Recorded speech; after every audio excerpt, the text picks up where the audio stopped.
साथियों, स्वागत है आपका अपने मंच पैगाम ग्लोबल स्टडीज पर। मैं हूं सुभाष यादव।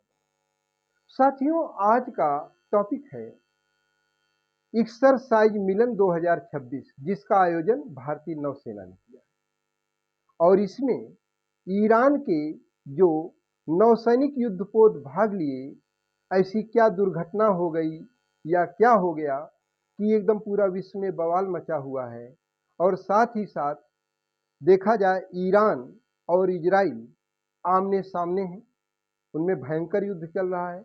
अमेरिका इजराइल का पक्ष ले रहा है और ईरान अकेले उन सबसे संघर्ष कर रहा है। तो शुरुआत साथियों, भारतीय नौसेना की 13वीं बहुपक्षीय एक्सरसाइज मिलन 2026 का आयोजन 19 फरवरी से 25 फरवरी 2026 तक आंध्र प्रदेश राज्य के विशाखापट्टनम में हुआ। भारत हर दूसरे वर्ष यह आयोजन करता है और इसमें 70 से अधिक देशों के नौसैनिक युद्धपोत भाग लिए। अब की बात, ठीक है। लेकिन घटना क्या घटती है? घटना यह है कि ईरान ने भी 3 नौसैनिक युद्धपोत इसमें भाग लेने के लिए भेजा था। एक का नाम था आइरस डेना, एक का नाम है आइरस लावन और एक का नाम है आइरस बुसर। उन्होंने भाग लिया। अब मैंने था इसलिए कहा क्योंकि आइरस डेना वर्तमान में समुद्र में डूब चुका है, ठीक, जिस पर आगे। तो भाग लेकर ये तीनों नौसैनिक युद्धपोत जब ईरान वापस लौट रहे थे, ठीक है, तो मार्ग में ही देखा जाए एक बहुत बड़ी दुर्घटना हो जाती है। क्या है? आइरस डेना को भारत से 250 नाटिकल दूरी पर हिंद महासागर में श्रीलंका तट पर गाले के निकट अमेरिकी टारपीडो MK-48 ने निशाना बनाकर 4 मार्च 2026 की सुबह डुबो दिया। किसमें डुबोया?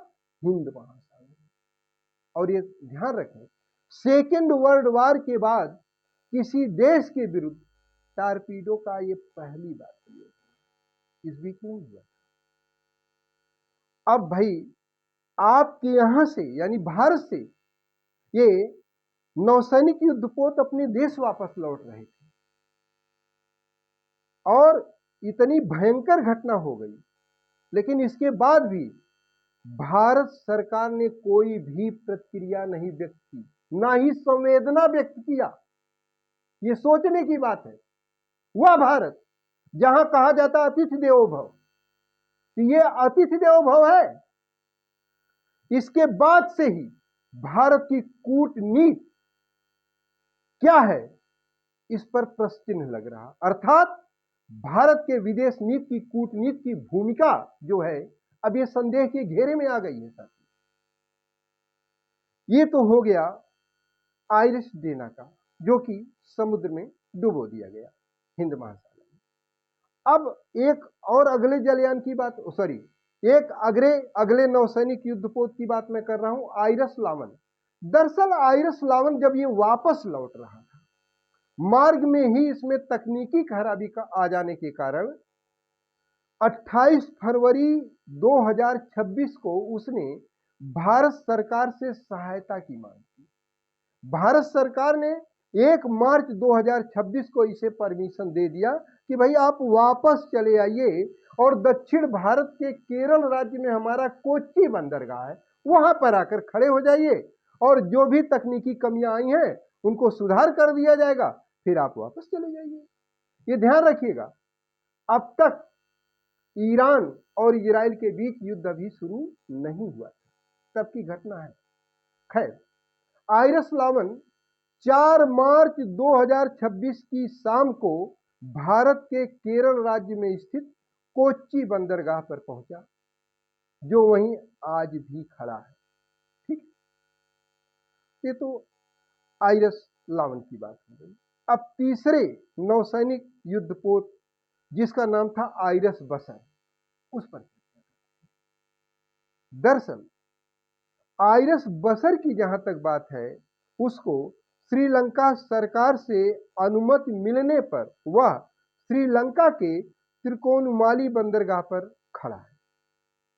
यह गौरतलब है कि श्रीलंका के राष्ट्रपति अनुराग कुमारा दिसानायके ने अमेरिकी राष्ट्रपति डोनाल्ड ट्रंप और उनके कूटनीतिज्ञों के भारी दबाव के बावजूद भी मानवीय आधार पर इस नौसैनिक युद्धपोत को अपने बंदरगाह त्रिकोणमाली पर रुकने की अनुमति दे दी। आज वहां ये खड़ा है।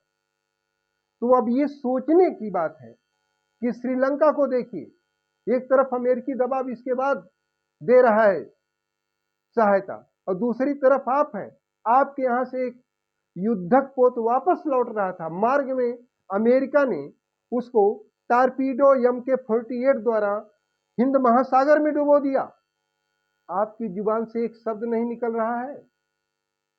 ये कैसा आपका साहस है? ये कैसी विदेश नीति? अरे आप उस देश के हैं जहां सम्राट अशोक जैसा महान शासक हुआ है, जिसके युद्ध घोष से देखिए क्या हुआ था। शांति की नीति अपना लिया, फिर भी अशोक अशोक ही है। यहां देखें मुगल बादशाह जलालुद्दीन मोहम्मद अकबर को देखें, साम्राज्य विस्तार नीति के तहत दिल्ली सल्तनत में आप जाएं, मोहम्मद बिन तुगलक को देखिए, कनिष्क के समय जाएं, प्राचीन भारतीय इतिहास में भारतीय विदेश नीति को देखिए। अरे कुछ तो सीखिए महाराज। Thank you so much.